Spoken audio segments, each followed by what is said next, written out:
3 jours de réflexion pour tracer les contours de l'émergence du continent africain. La conférence internationale sur l'émergence a pris fin ce vendredi 20 mars dans la capitale économique ivoirienne. Le président Alassane Ouattara a eu une idée géniale de faire tenir donc une telle réunion ici à Abidjan, en conviant donc ses pairs à participer à une telle rencontre. Et aussi les experts venus de tous les continents, de manière à permettre donc d'avoir une expérience internationale sur le dossier de l'émergence.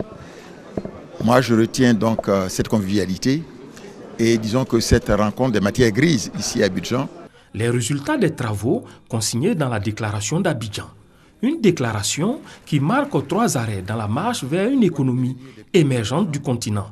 Ce sont l'intervention de l'État pour créer les conditions, réguler et sécuriser les affaires, la transformation structurelle des économies pour une industrialisation intelligente et la valorisation des ressources humaines.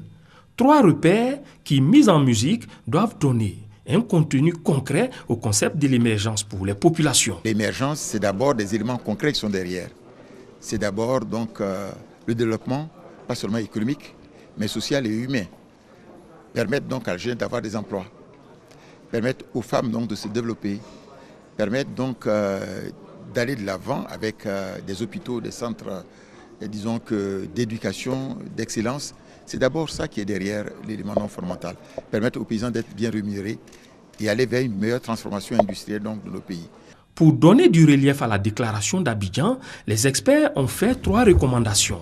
La mise sur pied d'un centre de veille stratégique, l'organisation d'un forum sur les bonnes pratiques tous les 2 ans et la mise en place d'un comité de haut niveau comprenant la Côte d'Ivoire, l'Union africaine, le PNUD, la BAD et les communautés économiques régionales.